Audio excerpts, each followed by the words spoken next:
Consumerism is the idea that material goods are no longer used for their invented purpose. Instead, we use them as a portrayal to others of our own socioeconomic status. The way this is defined could likely present to you the problem we find now in everyday human existence. We are no longer living and no longer striving for the quality of the way we live.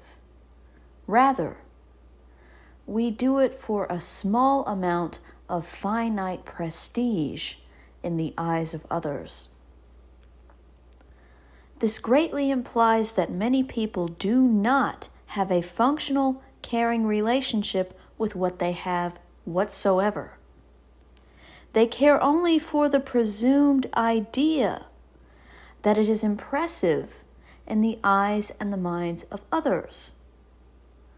We can deduce from this that they do not care about their own well-being, nor the quality of what they own, but rather this idea that other people care for an extremely finite amount of time about how cool what they have is.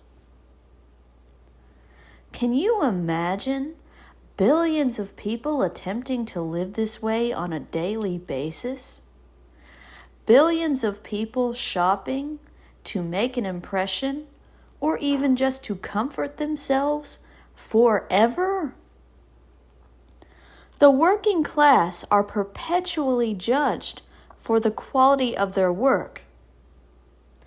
But due to our incessant, never-ending demands, their work never ends.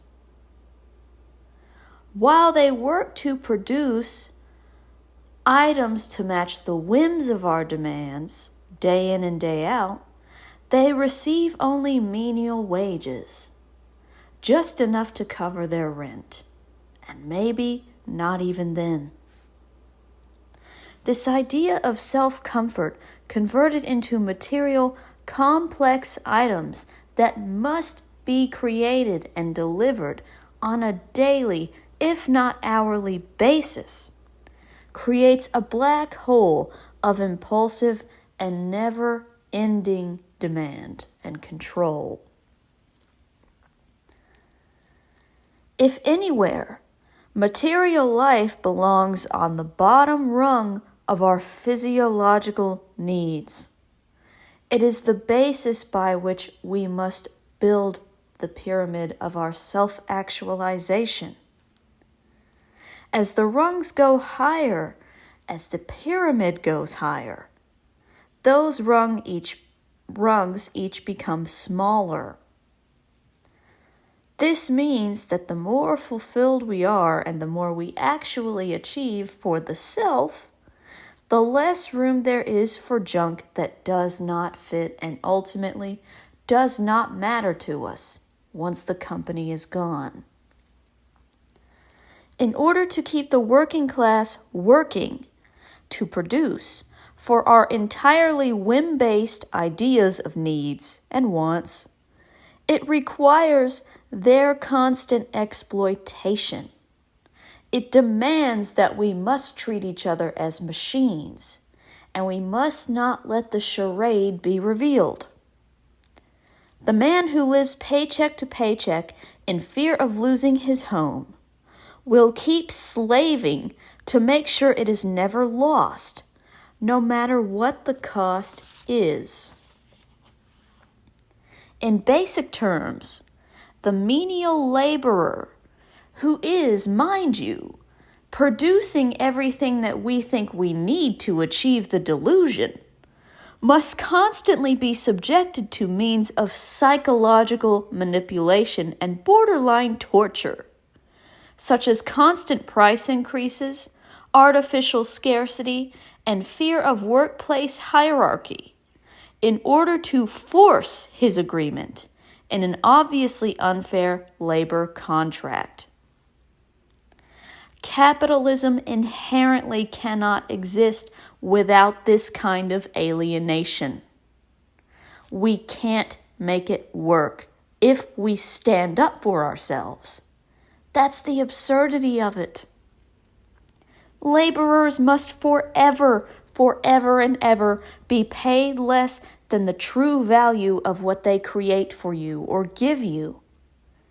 Because in order to produce profits for their employers and to produce the desperation needed to keep coming back to a short-ended deal, they have to be blindsided. In a capitalist society, hierarchy is determined through the prestige of objects we possess. Consider this. We don't construct things for the sole purpose of our well-being or the well-being of others. We do it for a momentary impression. This enables our moral values to be discarded or replaced by consumption at a moment's notice, and the power goes to the highest bidder. Following this premise, due to having no measurable barometer of internal morality within people, achievement is only ever obtained by the harsh forces of materialism and greed itself. There is no force that will move in to account for any idea of collective wellness. If too many people get rich, the people at the top of the hierarchy will have no means by which to generate extreme profit. Consumerism at this stage we are experiencing no longer considers the quality of human experience and thus life itself. It has dehumanized it for the sake of imaginary numbers. If you feel crazy, you're not crazy. This is what we are doing. We are creating them. We are creating the alienation. Relationships between products and the person providing them have to be unequal in order to keep the production going. Nobody is admitting it, but we have to engage in invisible warfare with one another already before the day even begins. We have lost sight, therefore, of reality itself, in my opinion. We have lost all comprehension of what it means to live well and live healthy for the sake of momentary fun.